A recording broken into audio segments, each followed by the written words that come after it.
Podcasting from a little cabin on a hill, this is the Stacy Westfall Podcast.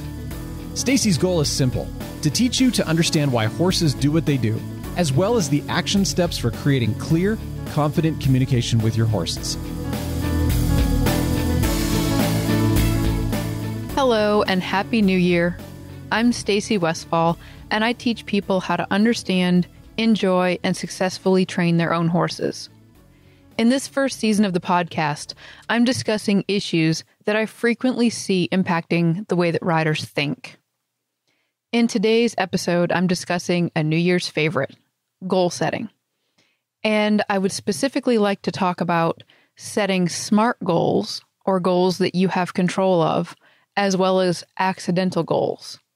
Yes, I did just say accidental goals. Those are goals that you can't control the outcome of, but you can set yourself up for success with. Let's break this down. So, a SMART goal is actually an acronym for the word SMART, is specific, measurable, actionable, relevant, and time-bound. If you didn't catch all that, don't worry, I'm going to slow down and go over it a little bit more specifically here. I believe in setting specific goals and then leaving room for some magic to happen. The first thing that we need to discuss is what a specific goal would be.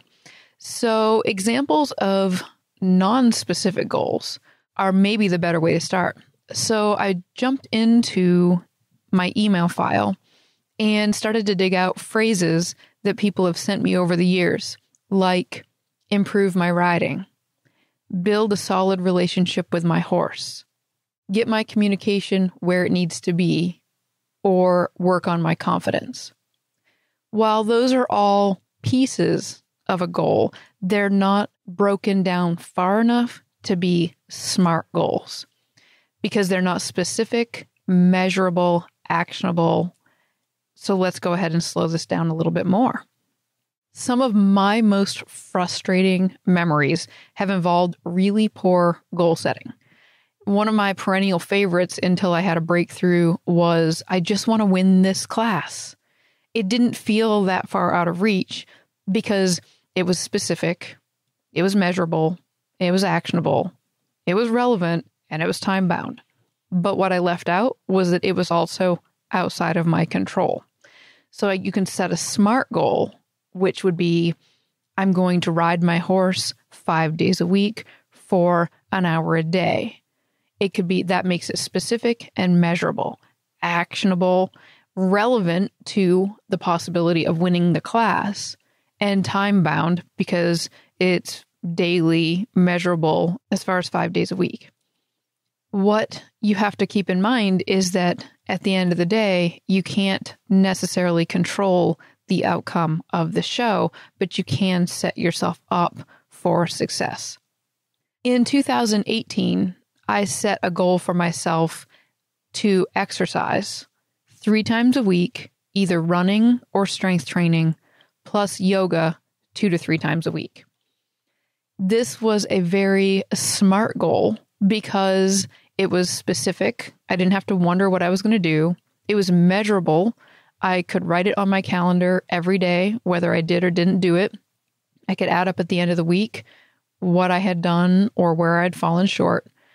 I knew it was attainable because I had done different pieces of these goals. I've done some of the strength training. I'd done some of the couch to 5K running. I'd done some yoga. So I knew that the independent pieces were attainable, but I also knew that I was aiming to make myself more consistent. It was really relevant to me in 2018 because I knew that I needed to start exercising to improve my riding. And anything that I do that improves my riding improves my joy.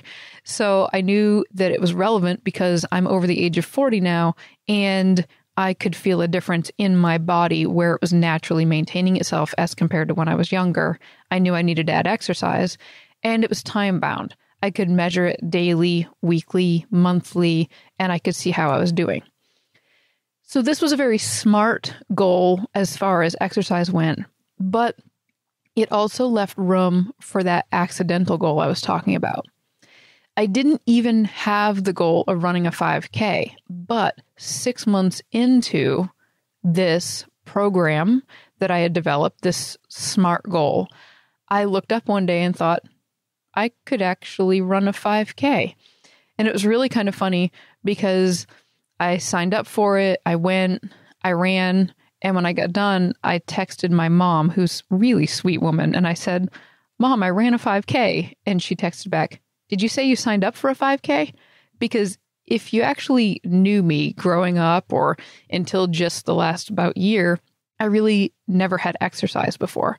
So the idea that I had run a 5K was way outside of my norm, which was why it was so cute when my mom sent that back. And it just proves that if you set specific, measurable, SMART goals that point in a direction of, say, fitness, for me in this example, it can lead you to bigger places than what you might even imagine at the beginning of the year. I actually view showing and training my horses in the same way. So I set daily and weekly goals that point in a specific direction. So right now, Presto is 2.5 years old, and I'm pointing him in a direction of getting him started under saddle. I can't control exactly where he's going to end up, but I can set goals of working him 3 to 5 days a week. I can set goals of the intensity. I can set goals of the regularity. I can set goals that I can control, even though I can't control the outcome of what he becomes at the end of this process. When I'm showing my horses, I can't control that judges sometimes make mistakes. There's a lot of things I can't control. So I really need to focus on what I can control. I learned this the hard way in 2003 when I was showing a mare named Can Lena. And if you do a YouTube search with my name and Can Lena, you'll find it. Maybe throw in 2003, and you'll find a video of me winning the NRHA Futurity Freestyle Bridleless. And that was my first bridleless horse, Can Lena, but that was not my first bridleless show.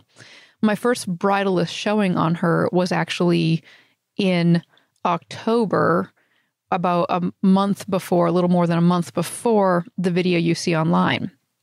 And what happened to me there was I had actually earlier in 2003 nearly quit being a professional in the horse industry because over and over and over again, I kept setting goals where I measured myself against an outcome that I could not control, like winning a class. So I would say, I just want to win this class with this horse to prove that this horse can really do this, to prove that I can really do this. And then I would make a mistake, or I would be clean. The horse and I would do really well as far as what we were capable of, but another horse and rider would beat us. And then I would say this wasn't good enough.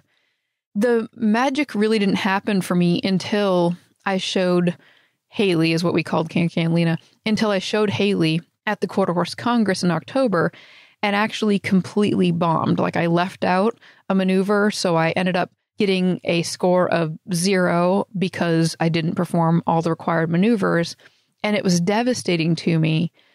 But what I didn't realize was that it actually was a turning point where it changed my view on goal setting dramatically.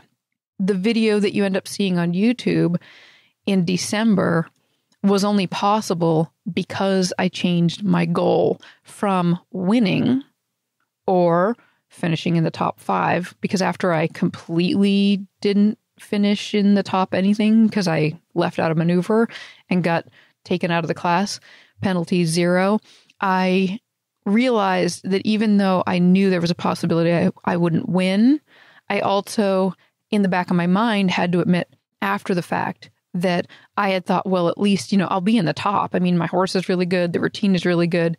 It can go all the way down to being completely, at the bottom. But what it changed for me was that when I went down to show in Oklahoma City, I had released the outcome of the judging. Well, what I did without realizing it at the time is I made it a SMART goal. I made it specific. I knew exactly what I wanted to do when I went into the arena. I made it measurable. I knew what I was capable of. I knew I was going to be able to check it off a list. It was attainable. I'd done it over and over again in practice. It was very relevant for my sanity. I needed to be able to prove to myself that I needed to be able to go in there and just execute this pattern without putting on top of it that I had any control of the outcome. So by completely releasing the outcome and just going and doing the best that my horse and I could, it happened to be that opened the door to let the magic happen. And we actually won that class. And that was my first major win. And for me, it was just an amazing feeling to realize that I didn't have to carry all of that stress with me. I could actually go show with this freedom of doing exactly what I knew I could do, and then releasing whether or not the judges liked it, whether or not any of the other things I couldn't control, whether or not there was a horse that was more talented. That was all out of my control. I went and did what I knew I could do. When I was looking through my emails to come up with some of the phrasing that I used at the beginning, like connecting with the horse and different things, I came across a few different pieces of feedback. And so Kathleen had in her email that her goal was to be able to get onto her horse without using her 3-step mounting block. Now, I love that she was that specific, because also inside the email, she said that she began December 7th working out at a fitness center 4 miles from her house.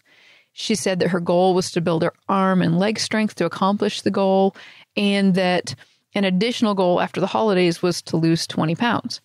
So when I just briefly read through Kathleen's email, I can already tell from the way she's thinking, there's a really good chance that she's headed towards reaching her goal, because she's made it very SMART. I think she could, if you're listening, Kathleen, take the acronym SMART, break it down even more, and then for sure, go for it. And go ahead and send me an email when you're done, because I can see it's within your reach. You're doing the work to get there. I also found an email from Lisa that says that her goal for the year is to get the High Point Award in the club where she shows. And this is probably because of the story I just told you.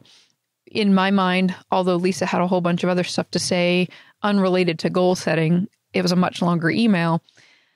What I see inside of this is that I'm not suggesting that you take winning off the table, Lisa, but I am suggesting that you define your goals inside of things that you can control.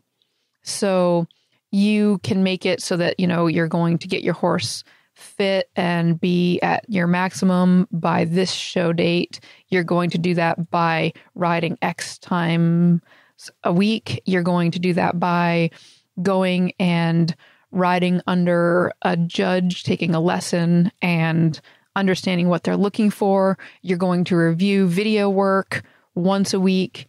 You're going to compare videos from January shows to February shows to March shows. There's all kinds of ways that you can break this down into very measurable things that you could check off a list. And then I would suggest leaving the outcome of the High Point Award as one of those goals that you admit is out of your control, because again, some superstar horse could pop up and you could be competing against the next world champion in the division. And you, if you come in second place, does that mean you did any less than just because you didn't win? That would be my challenge to you, is figure out how to play that game. And absolutely, I hope you totally crush it and end up with the High Point Award. I just want to make sure you don't crush yourself with the goal, because if you come in second place, but you and your horse both did your best, I doubt you'd criticize your horse at that point. But it's very tempting as humans to criticize ourselves at that point.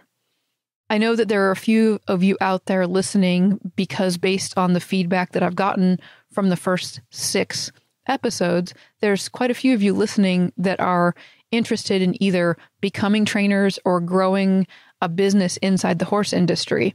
And I would suggest that you challenge yourself to set specific goals. So instead of saying something like, I want to have 6 more clients in 2019, you could set a goal that would lead to that. Like, I'm going to run twice as many ads in 2019 as I did in 2018.